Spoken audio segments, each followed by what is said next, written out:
प्यारी अवध बिहारी जय जय श्री अग्रदास दुलारी। प्यारी अवध बिहारी जय जय श्री अग्रदास दुलारी।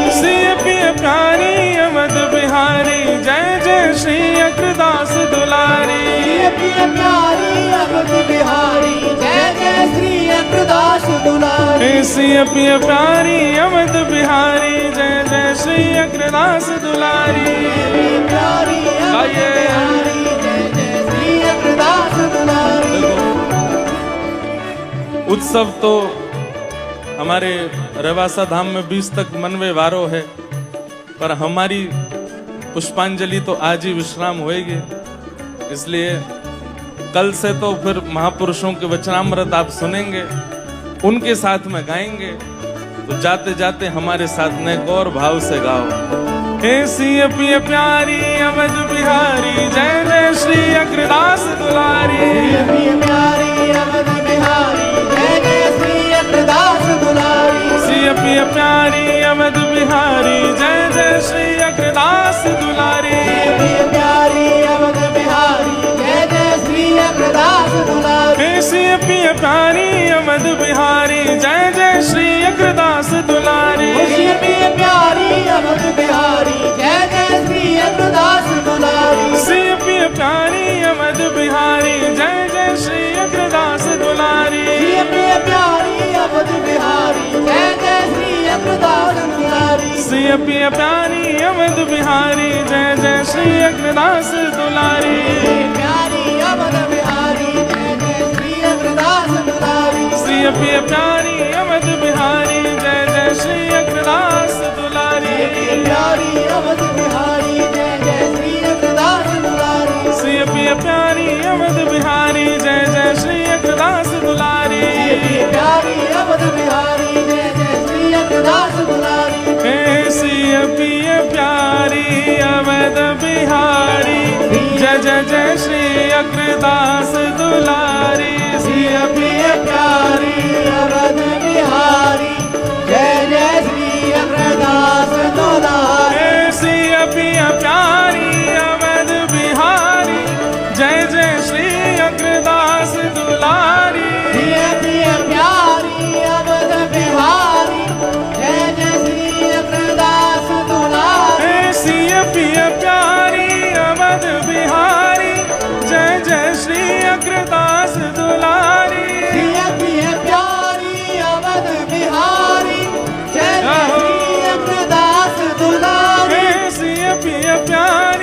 अवध बिहारी जय जय श्री अग्रदास दुलारी। प्यारी अवध बिहारी जय जय श्री अग्रदास दुलारी। प्यारी अवध बिहारी जय जय श्री अग्रदास दुलारी। प्यारी अवध बिहारी जय जय श्री अग्रदास दुलारी। प्यारी अवध बिहारी जय जय श्री अग्रदास दुलारी। प्यारी अवध बिहारी जय जय श्री अग्रदास दुलारी। जय श्री सीताराम जय जय श्री राम। नमः पार्वती पतये हर हर महादेव।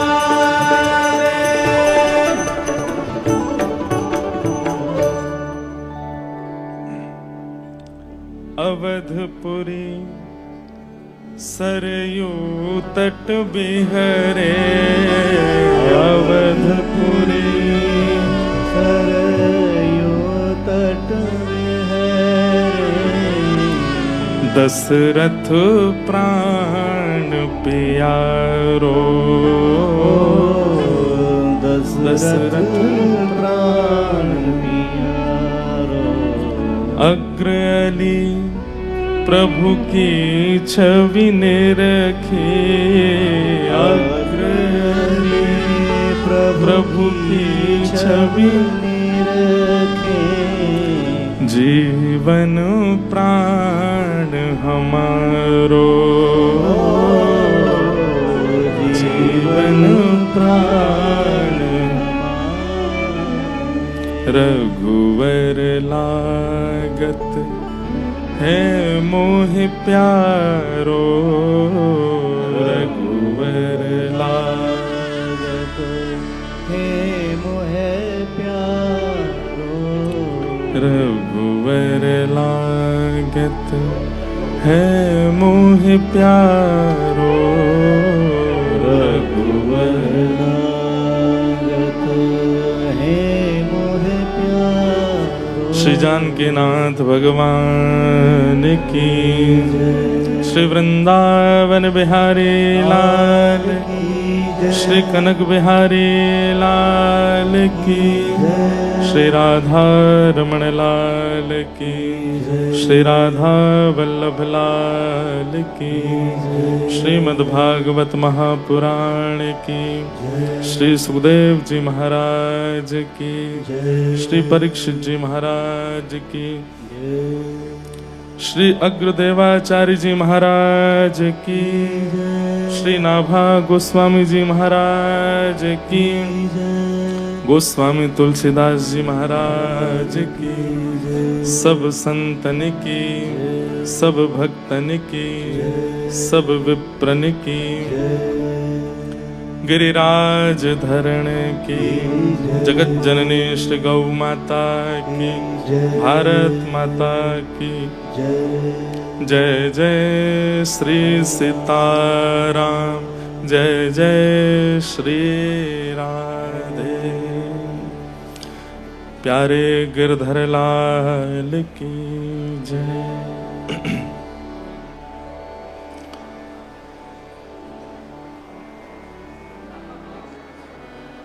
परम मंगल में परात प्रखलेश्वर, अकारण करुणा वरुणालय भक्तवान शाकल्पतरु, तड़िद्वत विनिंदित पीतांबरधारी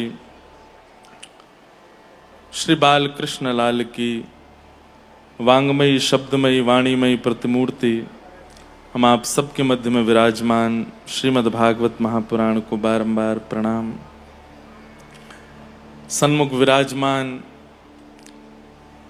परम वंदनीय प्रातस्मरणीय परम पूजनीय श्री अग्रमलुक पीठाधीश्वर पूज्य महाराज जी के युगल पाद चरण कमलों में बारंबार प्रणाम। साथ ही विराजमान हमारे श्री वृंदावन में साक्षात श्री कनक बिहारी जी को जिन्होंने विराजमान किया, ऐसे श्री शरणागत आश्रम वाले पूज्य महाराज जी, साथ ही अयोध्या धाम से पधारे पूज्य महाराज जी जिनके कल वचनामृत हम आप सब श्रवण कर रहे थे, ऐसे पूज्य महाराज जी के चरण कमलों में प्रणाम। उपस्थित समस्त विप्रवृंद, भगवत वृंद, समस्त वैष्णव वृंद, वेदज्ञ ब्राह्मण जन और आप सभी श्रोता भाई बंधु, सीकर रेवासा एवं आसपास के क्षेत्रों से पधारे सब वैष्णवों को जय श्री कृष्ण, जय सियाराम, जय श्रीमन नारायण, जय जय श्री सीताराम। ठाकुर जी की अतिशय कृपा, कृपा, अति कृपा और अति हरि कृपा, हम पर अति हरि कृपा हुई है। कृपा होती तो कृपा इतनी मान सकते हैं कि मानव देह मिला, ये कृपा है ठाकुर जी की। नरदेह माध्यम सुलभम सुदुर्लभम प्लवम सुकल्पम गुरुकर्ण धारम मयानुकूलेन नभस्वतेरितम पुमान भवाब्धिम न तरेत स आत्मा। ठाकुर जी कहते हैं स्वयं, जो लोग कहते हैं कि ठाकुर जी की हम पे कृपा नहीं है, ठाकुर जी स्वयं कहते हैं मेरी सबसे पहली और सबसे प्रमुख कृपा क्या है कि मैंने तुम्हें मानव बनाया। एक बात बहुत ध्यान से सुनिएगा, हम मानव बने हैं इसका मतलब ठाकुर जी ने अवसर दिया है कि मुक्त हो लो, ये अवसर है, मुक्त हो जाइए। जैसे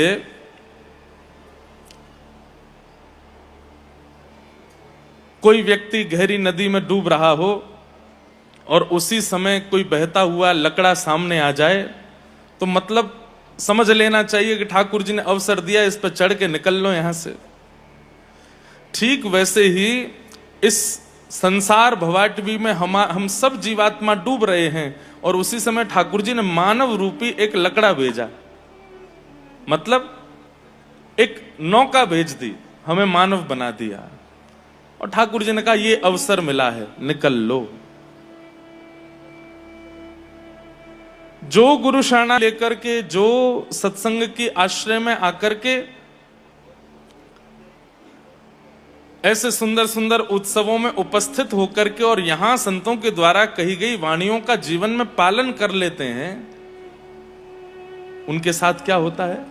वे संसार रूपी भवाटवी से पर निकल लेते हैं, एक प्रकार से यहां से मुक्त हो जाते हैं। संसार से मुक्त होने का साधन अन्य किसी स्वरूप में बहुत मुश्किल है। फिर गजेंद्र जैसी अनुग्रह ठाकुर जी कर दें कि पूर्व जन्म की स्मृति आ जाए और गजेंद्र जैसा आप स्तोत्र गान कर दें तो कृपा भले ही हो जाए, नहीं तो इस संसार भवाटवी से मुक्त होने का एकमात्र मानव देह ही आश्रय है। तो ये बात तो प्रमाणित है। हम आप सब लोगों को नित्य भावुक होना चाहिए ये सोच करके कि हमें ठाकुर जी ने मानव बनाया, मतलब अवसर दिया है कि आप मुक्त हो लो। लेकिन फिर भी हम इसका दुरुपयोग करते हैं। तो हम जो अपना विषय कह रहे हैं कि कृपा होती तो केवल मानव बने हैं, अति कृपा हुई तो मानव बनते कहां? चित्रकूट में बने, अयोध्या में बने, वृंदावन में बने, बरसाने में बने, 84 कोस में बने, या जहां भी भगवत भाव विद्यमान है वहां बने। ये अति कृपा है। कृपा, अति कृपा, और उसके बाद में भी ठाकुर जी की सेवा प्राप्त हो जाए किसी भी इंद्रिय से, ठाकुर जी के स्वरूप की सेवा प्राप्त हो जाए, ठाकुर जी के ग्रंथों की सेवा प्राप्त हो जाए, ठाकुर जी के जनों की सेवा प्राप्त हो जाए, ये अति हरि कृपा है। तो दास पर तो अति हरि कृपा हुई, और अति हरि कृपा में भी और जितनी अति लगा दी जाए वो भी कम पड़े। भगवत सेवा प्राप्त हुई, ठाकुर जी की कथा की सेवा प्राप्त हुई, उसमें भी रहवासा धाम में कथा कहने के लिए हमको आमंत्रित कर दिया। और ये संसार के लिए आमंत्रण होगा, हमारे लिए तो आज्ञा है, हमारे लिए तो आज्ञा है। और आज्ञा का निर्वहन, महाराज जी आप कह देते हैं ना कि ये करना है, हम पता नहीं क्यों दूसरा विचार ला ही नहीं पाते चित्त में, कहते हैं कि नहीं कैसे भी करना है, करना है, महाराज जी की आज्ञा है। और बस यही, हम कोई अपनी प्रशंसा नहीं कर रहे हैं, हम इसलिए बता रहे हैं कि आप भी ऐसे ही करो। आज्ञा गुरुणाम अविचारणीयाम, हमने पहले दिन भी अपनी कथा में कहा था, आज भी कहेंगे, गुरु आज्ञा नहीं देते हैं, गुरु सामर्थ्य देते हैं। आप बस उसको पालन कर लीजिए, वो हो जाएगी, अपने आप पूर्ण हो जाएगी।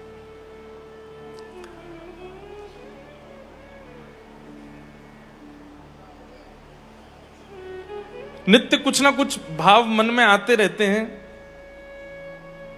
और श्री अग्रदेवाचार्य जी के भाव में मन में एक बात आई कि उन्होंने अली स्वरूप में, सहचरी स्वरूप में, श्री चंद्रकला जी के रूप में सिया जी की आराधना की है, श्री भरतलाल जी के रूप में श्री राघव जी की आराधना की है, दोनों युगल की आराधना की। और वो आराधना करके स्वयं इतने आनंदित हो गए कि उनको कृपा करने का भाव बना कि भाई इन जनों पर भी कृपा करें। तो श्री गुरु रूप में, श्री अग्रदेवाचार्य जी के रूप में आकर के हम सबके चित्त में भी उन युगल को विराजमान करने का भाव रखा। नाभा गोस्वामी जी के द्वारा भक्तमाल प्रकट करा करके कितने जीवों का उद्धार कराया है। भगवत सेवा में भी रहे और जीव सेवा में भी रहे श्री अग्रदास जी महाराज। वही श्री राघव जी के साथ श्री भरतलाल जी के रूप में जाते हैं। और श्री भरत चरित्र यदि सुनना है तो पूज्य महाराज जी की वाणी आप सुने। श्री भरतलाल जी का कैसा प्रेम,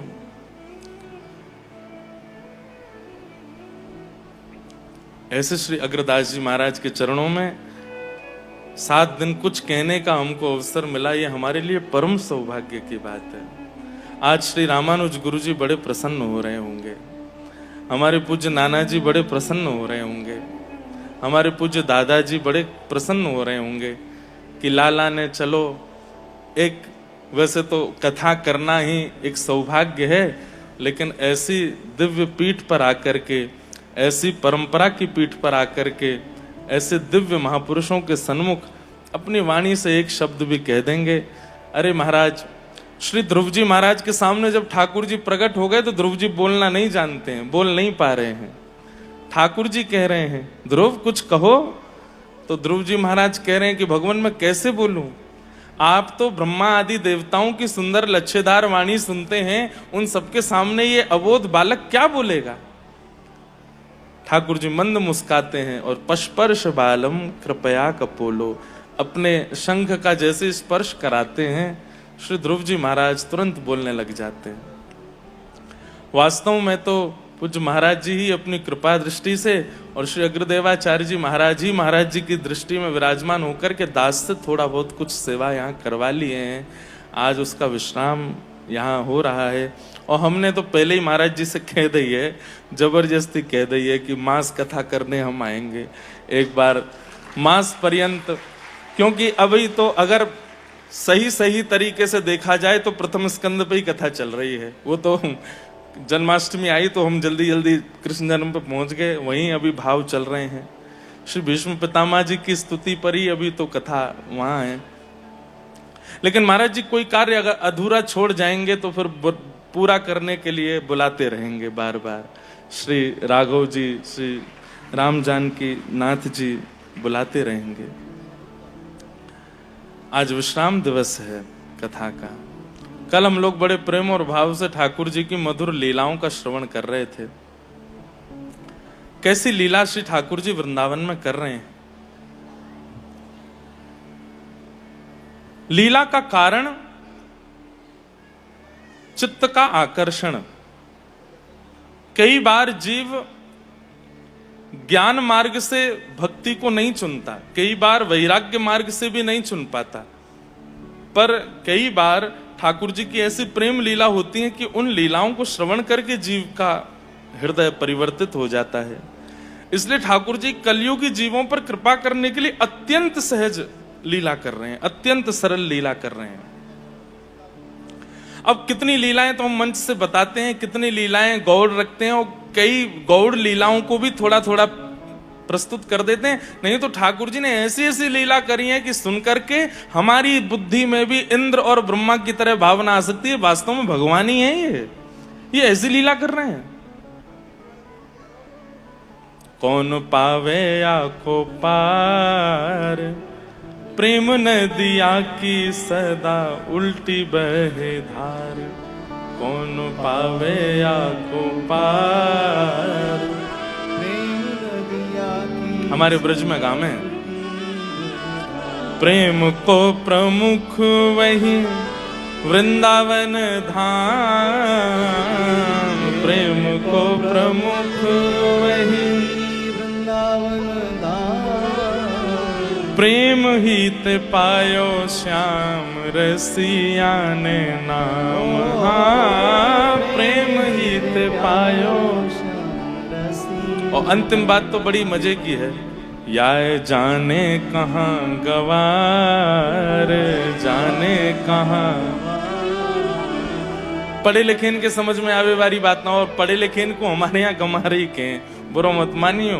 पढ़े लिखे मतलब केवल अपने जीवन यापन उदर भरण और केवल संसारी व्यसनों की पूर्ति के लिए जो पढ़ लिख गए उनको गुमार कहते हैं हमारे यहाँ। लेकिन सब कुछ प्राप्त करने के बाद भी केवल जीवन धन श्याम सुंदरी हैं, उन्हीं के लिए जी रहे हैं। ऐसे लोग ही इस प्रेम भाव को समझ सकते हैं, ऐसी लीलाओं को समझ सकते हैं। या जाने कहाँ गवार, जाने कहाँ गवार। प्रेम नदिया की सदा उल्टी बहे धार। ओ प्रेम नदिया की सदा। मधुर लीला ठाकुर जी कर रहे हैं। एक दिन मैया की गोद में गए और गोद में जाके बैठ के बोले, मैया यूं बताए दे तो को दूध प्यारो है कि पूत प्यारो है। मैया बोली, लाला तू ऐसी बात काई को करो करे, बोले पूरे दिन तू दूध में ही लगी रहे, कभी देखूं तो दही मथ रही है, कभी देखो तो मक्खन निकाल रही है, कभी देखो तो दूध औटा रही है, सुबह से शाम तक मैया तू दूध में ही रहे। मोह तो संशय होवे कि तू को दूध प्यारो है कि पूत प्यारो है। सुबह सुबह बोल रहे ठाकुर जी। मैया गोद में लेकर के लाला को बोले, अरे नाय लाला, ये सबरो दूध भी तो पूत के ही काजे, मुझको तो मेरो लाला प्यारो है। अच्छो मैया? बोले हाँ। तो चल मुझको अपनो दूध पान कराए दे। जैसे ही मैया अपने पयोधर का पान कराती है, बंधुओं एक बात हमारी बहुत ध्यान से सुनिएगा। हाँ, जय हो श्री मिथिला धाम की जय। हमारे परम पूजनीय प्रातः स्मरणीय श्री बक्सर वाले पूज्य मामा जी,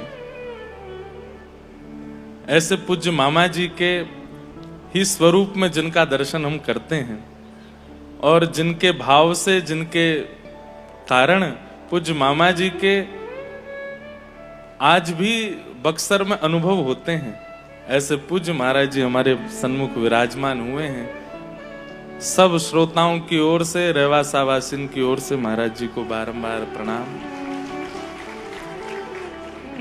ये भी हमारा सौभाग्य था कि महाराज जी ने आज्ञा करके बक्सर भी सेवा करवाई और आज फिर से महाराज जी ने आज्ञा कर दी है कि बक्सर में आपको सेवा करनी है, तो फिर से बक्सर में सेवा के लिए जाएंगे। इतने आनंद से वहां पर श्री सीताराम जी का उत्सव होता है, विवाह उत्सव होता है, देख करके आनंदित हो जाते हैं।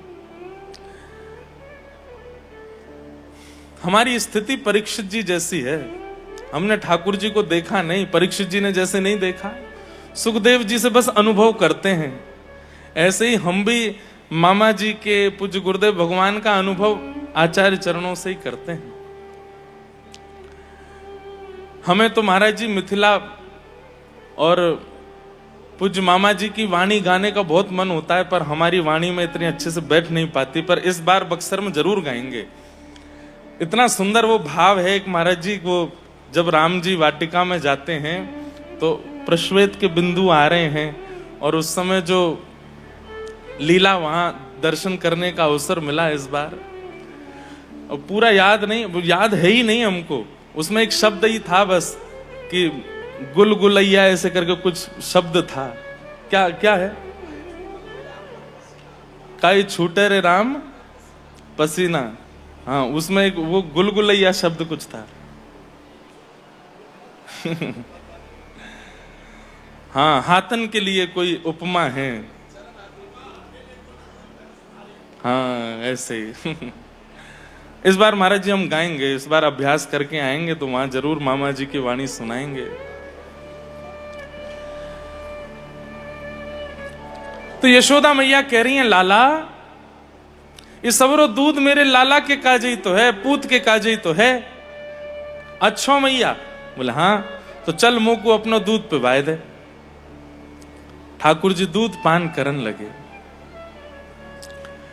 अब ठाकुर जी जब जन्मे हैं, ठाकुर जी जब प्रगटे हैं ब्रज में, तो जड़ चेतन सब ठाकुर जी की सेवा में जाना चाहते हैं, सब सेवा में प्रस्तुत होना चाहते हैं। जैसे ही मैया को दुग्ध पान करन लगे, इतने में ही सामने चूल्हा पे औट रहे दूध, वाने विचार कियो कि आज ठाकुर जी मेरो सेवन नहीं करेंगे, आज ठाकुर जी मोए नाय पान करेंगे।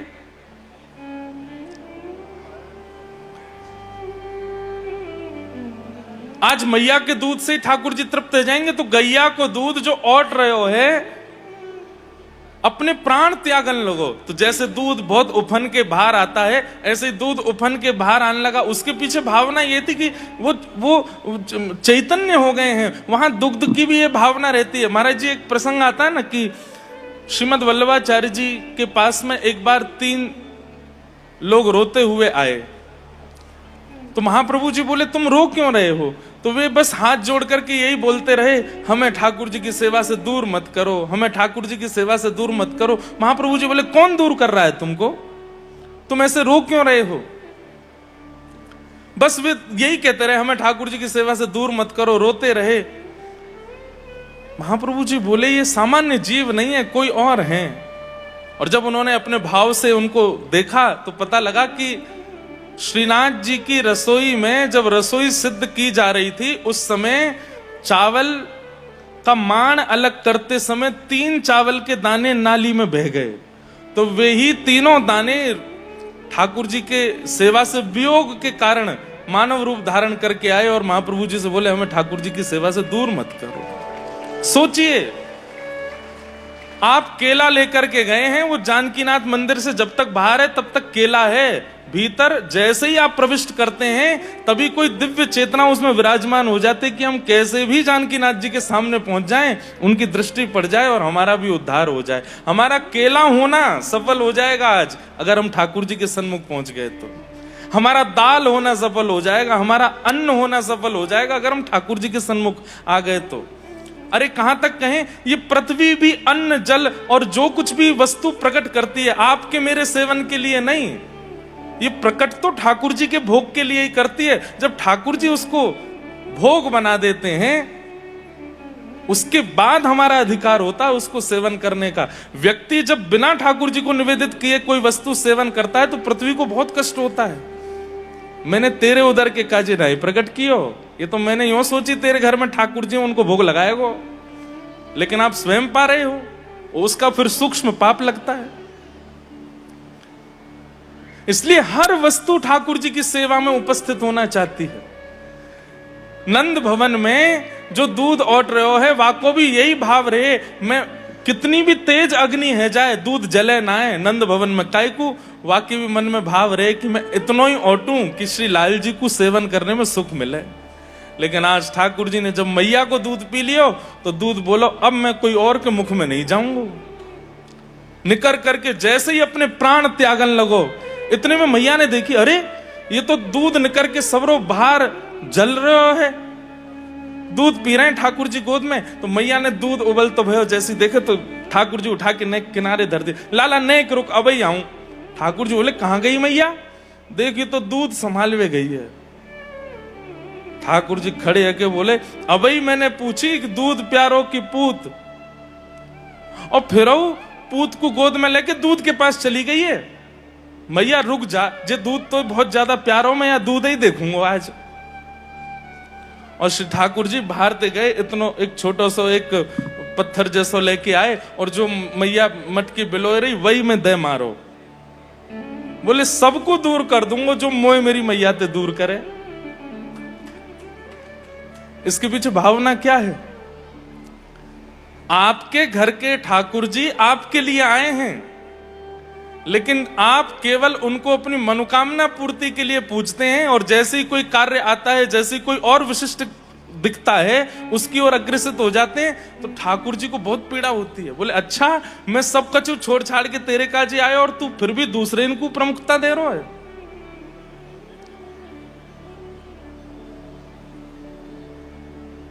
यशोदा मैया दूध समारोह गई, ठाकुर जी ने सबरे गौरस फोड़ दिए। मैया दूध संभाल के जैसे ही पीछे मुड़ के देखी तो यहां मटकी फूटी पड़ी है, दही बह रहा है, दूध बह रहा है, मक्खन गिरो पड़ो है। मैया ने आज अपनी साड़ी बांधी और बोली लाला ज्यो ज्यो बड़ो है तो जा रो या कि ऊधमन की सलना है पड़े, आज बताऊंगी आए मैं। आज आप सबन को ब्रजभाषा समझ में आ रही है ना। वैसे यहाँ जो भाषा बोलते हैं थोड़ी शेखावाती मारवाड़ी जैसी, उसमें भी कुछ कुछ शब्द तो ब्रज के ऐसे ही लगते हैं, पर ब्रज भाषा बड़ी प्यारी है, हमारे लाला ऐसे ही बोलते। यशोदा मैया बोली यार मैं बताऊं आज, और मैया छड़ी लेकर के जैसे ही गई तो कहा देखो गौरस भंडार में सबरी मटकी फोड़ के ठाकुर जी माखन लेके खिड़की पे बैठे और बंदरन में लुटाए रहे, बंदरन ने खवा रहे। मैया बोली नीचे आ तो बताऊं। ठाकुर जी नीचे आए और ऐसी चौकड़ी मार करके भागे जैसे छोटे बालक दौड़े, कभी कहीं कूद जाए कभी कहीं पहुंच जाए। ठाकुर जी की गति तो और भी तेज है। पीछे पीछे मैया छड़ी लेकर के भाग रही है और आगे आगे ठाकुर जी। आहा, मैया के गजरा लगे हैं शीश में, पुष्प टूट टूट करके गिर रहे हैं, मानो ये भावना कर रहे हैं मैया हम तेरे सिर पर रहवे योग्य नहीं है, हम तो तेरे चरण के दास हैं। क्यों? जगत नियंता पतित पावन भगवान तोते डर के भाग रहे हैं, जिनते भयभीत तीनों लोक होवे वो तोते डर के भाग रहे हैं। हमारे सूरदास जी कहते हैं यह धन धर्म ही ते पायो, यह धन धर्म ही ते पायो। नीके राख यशोदा मैया, नीके राख यशोदा मैया। नारायण घर आयो, नारायण घर आयो। जो धन परो क्षीर सागर में, जो धन परो क्षीर सागर में। वेदहु पार ना पायो मैया, वेदहु पार ना पायो। धर्म ही ते पायो, यह धन धर्म ही ते।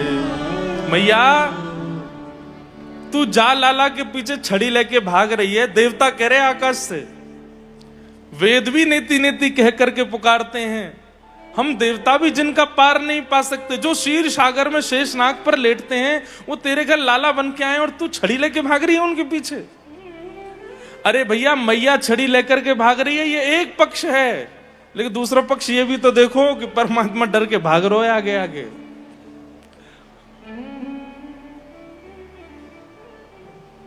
ये ब्रजवासीन की सामर्थ है। लाला आज भी डर जाए कभी कभी ब्रजवासीन थे, कोई और मत डरियो कभी, लेकिन ब्रजवासी कभी कछु कह दे ना। महाराज जी कई लोग जामे बिहारी जी दर्शन करवे और बहुत भीड़ होवे, कहीं ते कोहनी पड़ रही है, कहीं ते घूसा पड़ रहे हैं, कहीं ते धक्का पड़ रहे हैं, तो पहले तो ब्रजवासी आगे पीछे वाले ने गारी दें, अरे भारते आए गए, इतनी भीड़ जमाए कर दी है पूरे वृंदावन में, तिल रखवी की जगह नहीं बची है और जन कहां कहां ते आए गए।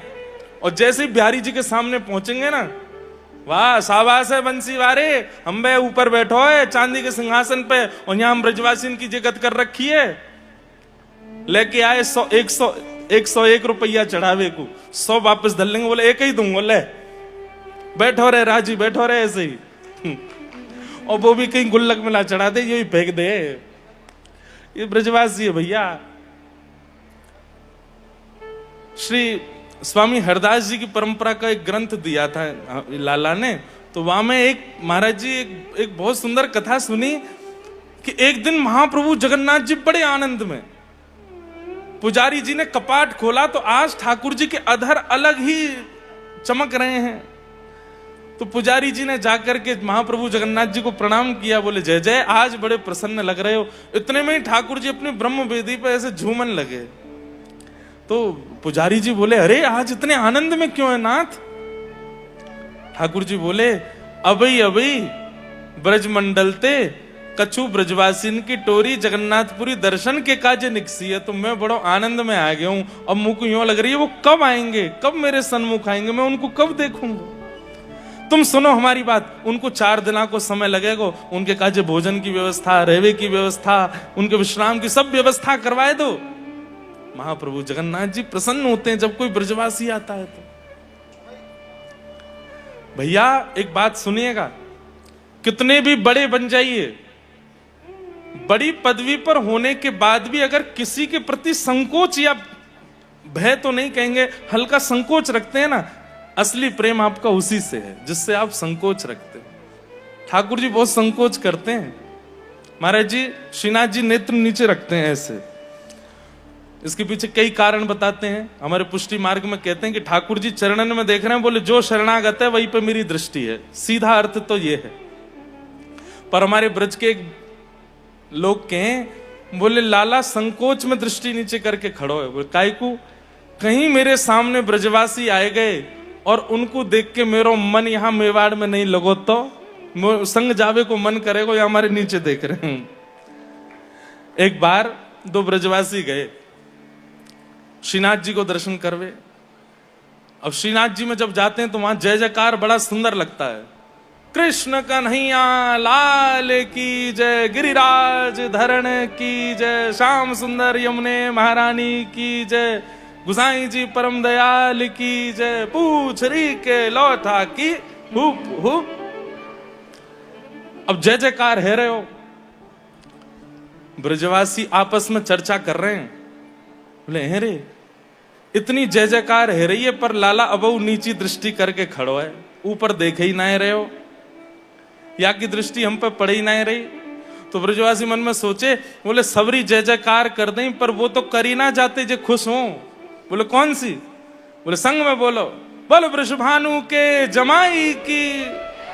और जैसे ही जमाई की जय बोली, सोई श्री जी बाबा के नेत्र ऊपर है गए, मंद मुस्काए गए। बोले अरे भैया इन सबरिन में कौन सा आयो मेरे ससुराल थे।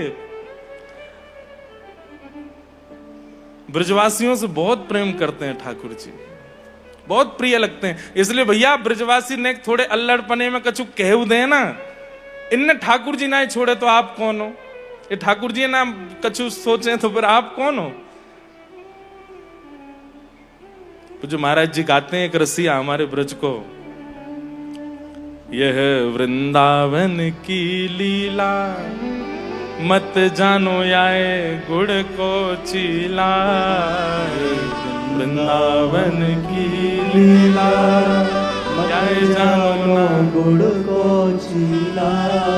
या में ऋषि मुनि गए हार, जपे जा राधे राधे। या में ऋषि मुनि गए हार, भजे जा राधे राधे। ओ वृंदावन धाम अपार, जपे जा राधे राधे। वृंदावन धाम अपार, जपे जा राधे राधे। गाय लो नेक। अरे वृंदावन धाम अपार, जपे जा राधे राधे। वृंदावन धाम अपार, जपे जा राधे राधे। श्री वृंदावन धाम अपार, जपे जा राधे राधे। वृंदावन धाम अपार, जपे जा राधे राधे।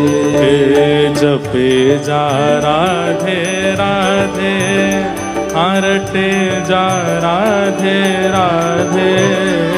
जपे जा राधे राधे, रटे जा राधे राधे। श्री वृंदावन धाम अपार, जपे जा राधे राधे।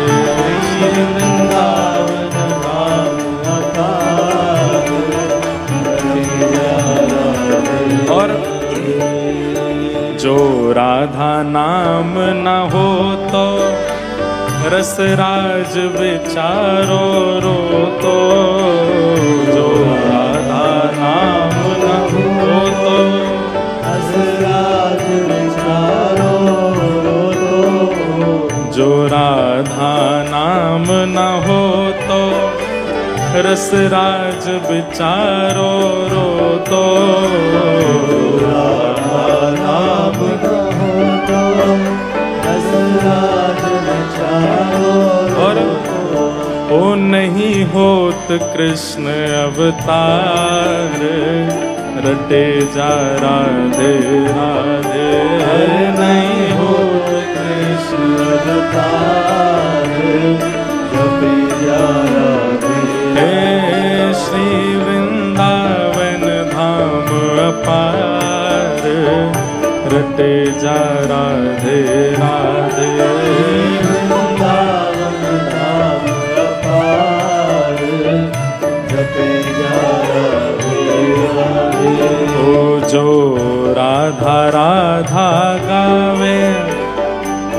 प्रेम पदार्थ पावे।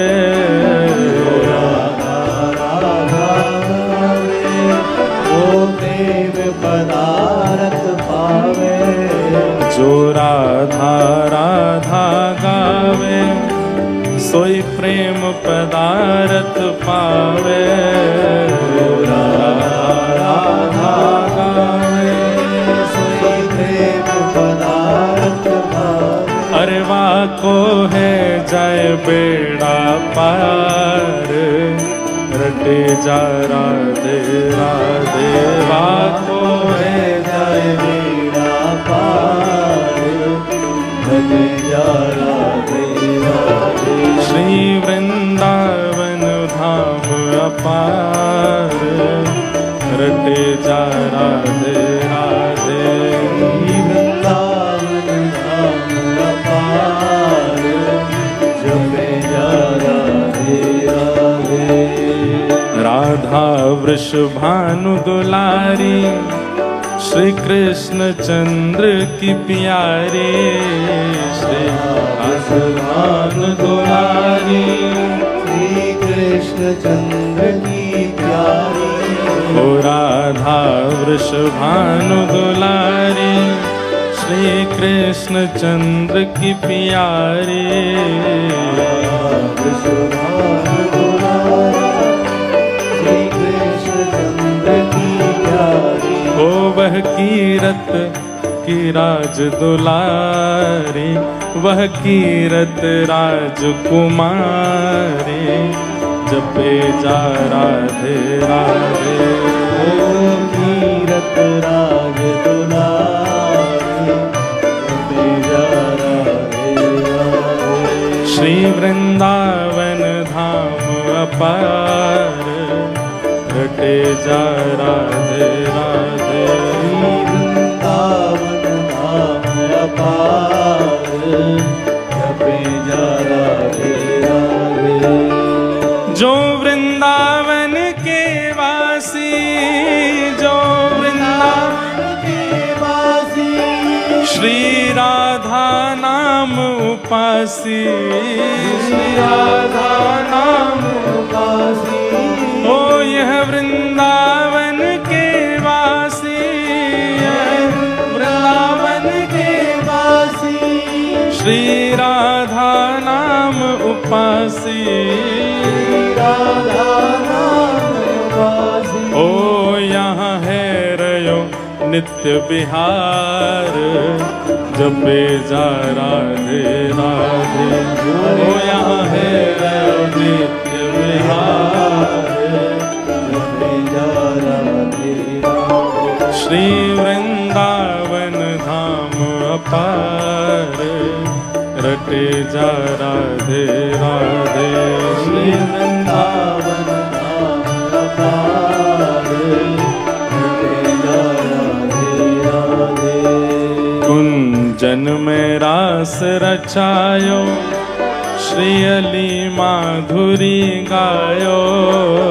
कुंजन में रास रचायो, श्री अली माधुरी गायो। कुंजन में रास रचायो, श्री अली माधुरी गायो।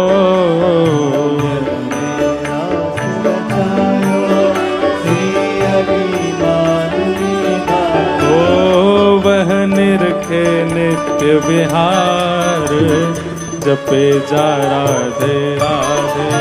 ओ निरखे नित्य विहार, जपे जा राधे राधे। वृंदावन धाम अपार, जपे जा राधे राधे। वृंदावन धाम अपार, जपे जा राधे राधे। श्री वृंदावन धाम अपार, जपे जा राधे राधे।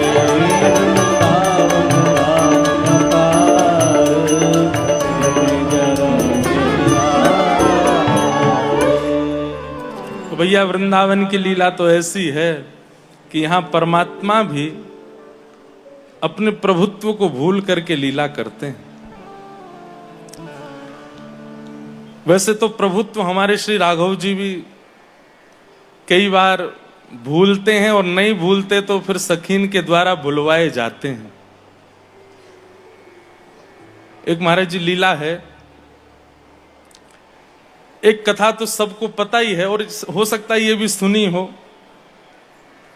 कि सियाजू ने एक दिना वह धनुष को अपने हाथ से उठा लिया, और श्री जनक जी महाराज ने वो देख लिया कि ये तो साफ सफाई कर रही है, धनुष उठा लियो है। वही दिना मन बना लियो कि भैया ये सामान्य नहीं है, जो या धनुष को उठाए लेगो वही वर्ण करेगो। पर ऐसी लीला भी सुना में, अति सुकुमारी सियाजू अपनी सब सखीन के साथ में खेल रही हैं। चारुशिला जी, चंपक लता जी, यहां ने भैया ने शांति रख लो इधर।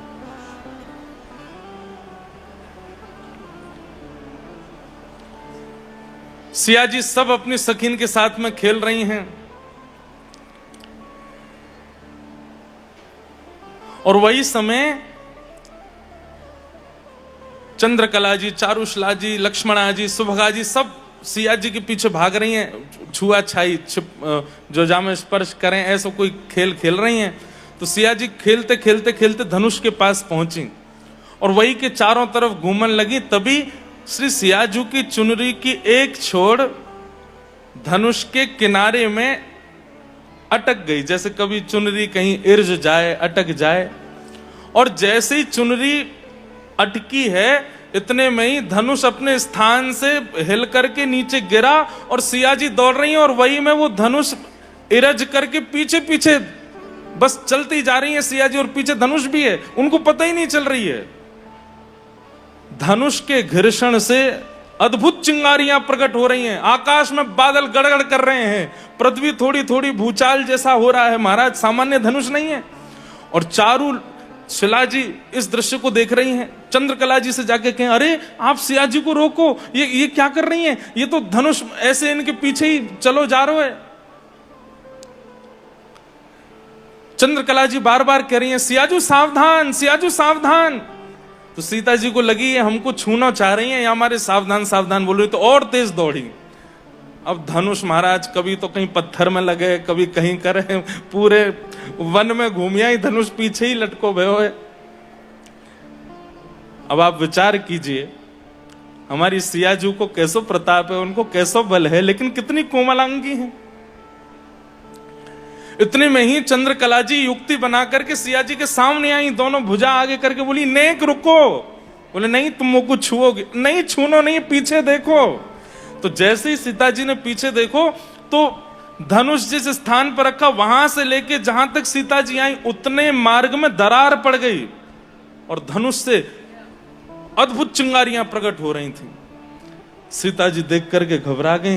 इतने में चंद्रकला जी, चारुशिला जी सब आई। बोले आपको पता ही नहीं चली? बोले ना, मुझको ना पता चली। सबन ने प्रणाम कियो, जय हो हे जनक नंदिनी, कैसो अद्भुत प्रताप है आपको। अब हमारी तो इतनी सामर्थ्य नहीं कि हम उठा के धर दें, कम से कम उठा के वहां व्यवस्थित तो कर दो। तो सीता जी एक हाथ से उठा में लेकर के गई, वहीं जाके व्यवस्थित कियो। देखिए तो जगह जगह से वो धनुष अब इतना तेज सिया जी घूमी है उसको लेके कि जगह जगह से कहीं से थोड़ा खंडित सा भी हो गया, कहीं से उसमें कुछ निकल भी गए हैं। प्रेम रामायण में ऐसी कथा सुना में। चंद्रकला जी बोली, सिया जी आपको पता है श्री राघव जी आएंगे और वे आपको भंजन करेंगे, तभी आपको विवाह होएगा। बोले हाँ, लेकिन बोले ये साक्षात देवता स्वरूप है, आपके स्पर्श से हिल के गिर गए हो है, कहीं कहीं आप ले गई हैं, कहीं ऐसा नहीं हो कि देवता कहीं मान करके बैठ जाए और फिर बाद में यूं सोच ले हमारा अपमान कर दिया, अब हम राम जी से नहीं टूटेंगे। सिया जी तो बड़ी संकोच में, अगर ऐसा नहीं होना चाहिए, बोले तो फिर रोज पूजा करियो या की। रोज सिया जी जाती हैं, पूजा करती हैं, प्रार्थना करती हैं, हे देवता आप बुरा मत मान जियो, मैंने जानबूझ के नहीं कियो, बस राघव जी जब आए तब टूट जाइयो। रोज प्रार्थना करती हैं। राघव जी जब आए और सबने सुनी है कथा कि महाराज कहते तो ऐसे हैं कि स्पर्श मात्र से धनुष टूट गया। अब राघव जी ने धनुष तोड़ दिया, सिया जी ने माला पहना दी। उसके बाद भरत शत्रुघ्न जी और श्री दशरथ जी महाराज अयोध्या से मिथिला पधारे। तो पहले ही अयोध्या में चर्चा फैल चुकी है कि भाई जिस धनुष को कोई राजा स्पर्श नहीं कर पाया, राम जी ने एक भुजा से उठा करके तोड़ दिया। तो आते ही मिथिला पहुंचते ही सब लोग श्री राघव जी के पास जाके एक ही चर्चा कर रहे हैं, आपने कैसे उठाया धनुष, आपने कैसे तोड़ा धनुष। सबरे भैया बोल रहे हैं, बोल भैया ने एक बताओ ना। लक्ष्मण जी कह रहे हैं ऐसे उठाया, यूं करके तोड़ दिया। राम जी थोड़े मंद मंद मुस्कुरा रहे हैं। इतने में ही चंद्रकला जी दूर से देख रही हैं और चंद्रकला जी के मन में भाव आ रहा है, श्री राघव जी थोड़े इतरा रहे हैं लेकिन खूब सच्चाई बता दें। सुनिए प्रभु इधर आएंगे थोड़े। राम जी इधर गए, बोले हम सबके सामने तो नहीं बोलेंगे लेकिन आपको एकांत में बता देते हैं। बोले क्या?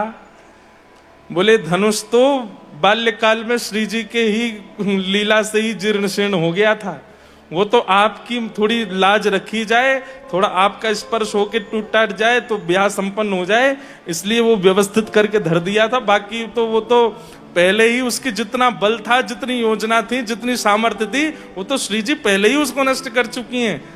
और पूरी लीला बता करके राम जी के चित्त में जो तनिक एक भाव जैसा आ गया कि हमने तोड़ दिया, चंद्रकला जी ने सब समाप्त किया। बल्कि इसके बाद राघव जी की दृष्टि में सियाजू के प्रति और प्रेम हो गया। वो जितनी कोमल हैं, वो जितनी सरल हैं, वो जितनी सहज हैं, पर भीतर उतनी ही योग्यताओं से परिपूर्ण हैं। और उसका परिणाम यह हुआ कि जब दीपावली का अवसर आया, सब लोग लक्ष्मी पूजा कर रहे थे, राघव जी नहीं कर रहे हैं, राघव जी बैठे हैं। इतने में सखी ने जाके पूछी, सब भैया भी बैठे हैं, सब पिताजी माताजी सब लोग लक्ष्मी पूजन कर रहे हैं, राघव जी आप नहीं करेंगे? बोले नहीं, हम बैठे ना दूर बैठ के दर्शन कर रहे हैं। बोले नहीं नहीं आप भी आगे चलें, आप ज्येष्ठ पुत्र हैं, आप पिताजी के बगल में बैठे।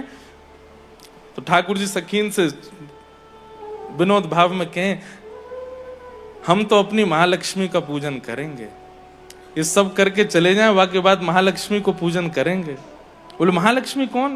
बोले जिनके बारे में आप बता रही थी, जिनकी चुनरी के एक भाग से धनुष इर्ज करके पूरे नगर में भ्रमण कर आई, वो तो हमारी महालक्ष्मी तो वही है ना, उन्हीं की कृपा से हमने धनुष तोड़ा है, तो हम तो उन्हीं की पूजा करेंगे, सीता जी की। और श्री राघव जी चंद्रकला सखी से कहते हैं आप व्यवस्था करो। क्या? बोले सहस्त्र पुष्प हमको अर्चन में करने हैं, आप सहस्त्र पुष्पों की व्यवस्था करो और कहीं बाहर से मत मंगवाना, नहीं तो लोग बाग पूछेंगे कहाँ जा रहे हैं, 1000 पुष्प, तो सबको पता चलेगी तो कहीं सब लोग विनोद ना करने लगे, इसलिए आप किसी को बताना नहीं। और 1000 पुष्प हमारे कक्ष में भिजवा दो, हम महालक्ष्मी श्री जानकी जी हमारी महालक्ष्मी है, ग्रह लक्ष्मी, उनकी पूजा करेंगे। चंद्रकला जी ने सारी व्यवस्था कर दी। और व्यवस्था के बाद राम जी से बोली, बोले पूजा के लिए पंडित जी तो चाहिए, वो कहां से बुलाएं? बोले कि बाहर के पंडित जी मत बुलाना, नहीं तो विनोद करेंगे। राम जी बड़े संकोची हैं। चंद्रकला जी से बोले आप ही हमारी ब्राह्मणी बन जाओ, आज तो आप ही करवा दो। तो पांडित्य पूरा श्री चंद्रकला जी कर रही हैं, सब व्यवस्थित कर रही हैं, सारे नैवेद्य लगा रही हैं, पुष्प अक्षत चंदन आदि जो भी सेवा में प्रस्तुत होने, आसन तैयार किया है, पूरे कक्ष को सजाया है। और श्री राघव जी अपने हाथ से ही सारे पुष्प आदि सब सजा रहे हैं, दिए जला रहे हैं।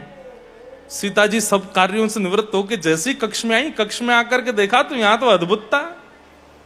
और श्री राघव जी हाथ जोड़ करके बैठे, बोले विराजिए। सिया जी आकर बोले ये सब क्या कर रहे हैं? बोले कि आज दीपोत्सव है, आज सब अपने घर में लक्ष्मी पूजन करते हैं, हम अपनी गृह लक्ष्मी की पूजा करेंगे, आप विराजो। सीता जी तो बड़ी व्याकुल हो गई, बोले आप ऐसे कैसे कर सकते हैं, हम नित्य आपको प्रणाम करती हैं, आप हमें करेंगे, हमें उचित नहीं लगता। बोले देखिए आप पतिव्रता नारी हैं, तो पति की इच्छा की पूर्ति करना भी एक पत्नी का कर्तव्य होता है। हमारी इच्छा है कि आप विराजो। और श्री सिया जी बड़े संकोच में हैं, लेकिन चंद्रकला जी और सब सखियां बहुत सहज कर देती हैं। और तब श्री जानकी जी आसन पर विराजमान होती हैं और श्री राघव जी श्री जानकी जी का पूजन करते हैं, पूजन करके अर्चन करते हैं, सहस्त्रार्चन करते हैं। योग्यताएं तो सब में होती हैं, पर हम संसारी जीव अपनी योग्यताओं को बहुत जल्दी प्रकट कर देते हैं, प्रस्तुत कर देते हैं। और प्रेमी व्यक्ति कैसा होता है, वो अत्यंत योग्य होते हुए भी अपने गुण को छुपा के रखता है, उसको अतिशीघ्र प्रस्तुत नहीं करता।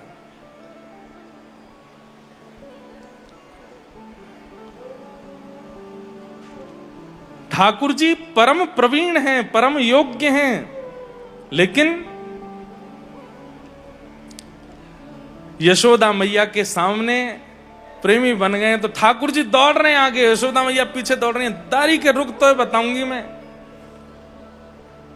थोड़ी देर बाद जब मैया हांफन लगी, थक गई, एक वृक्ष के पीछे जाके मैया जैसे ही रुक गई, वहां थक करके जोर जोर से हांफन लगी, तो दूर एक वृक्ष के पीछे जाके ठाकुर जी देख रहे हैं मैया को, और वहीं से कह रहे हैं, मैया कहां भयो?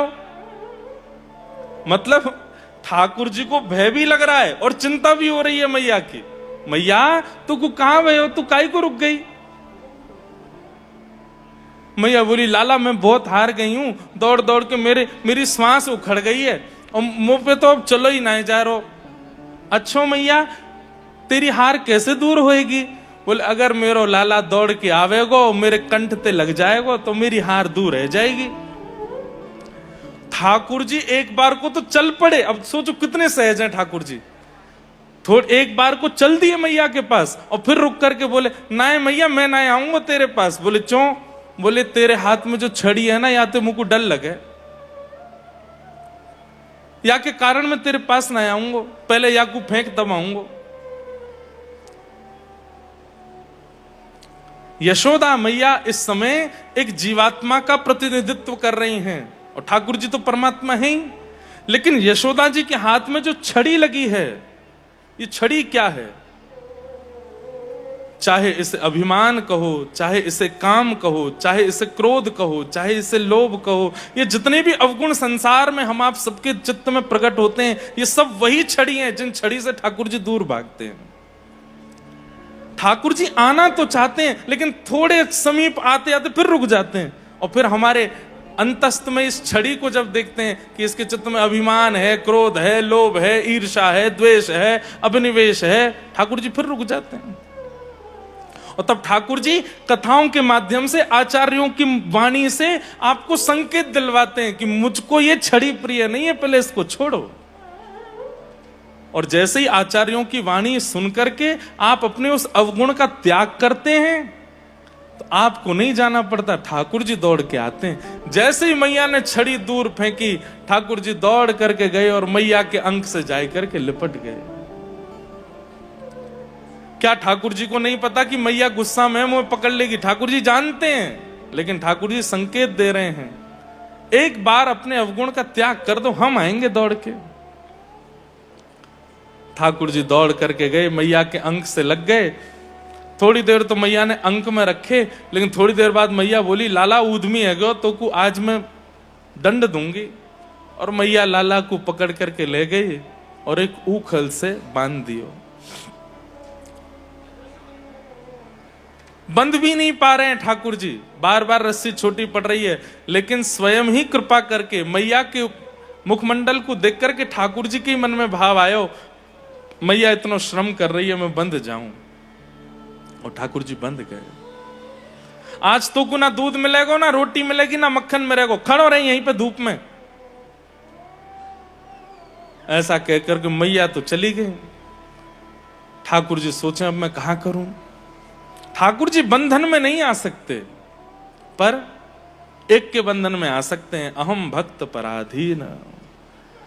ठाकुर जी केवल एक के ही बंधन में आ सकते हैं, और वो भक्तन के, और किसी के नहीं। और भक्त भी कैसे? जिनके चित्त में प्रेम लक्षण हो, उसके बंधन में ठाकुर जी बंध जाते हैं।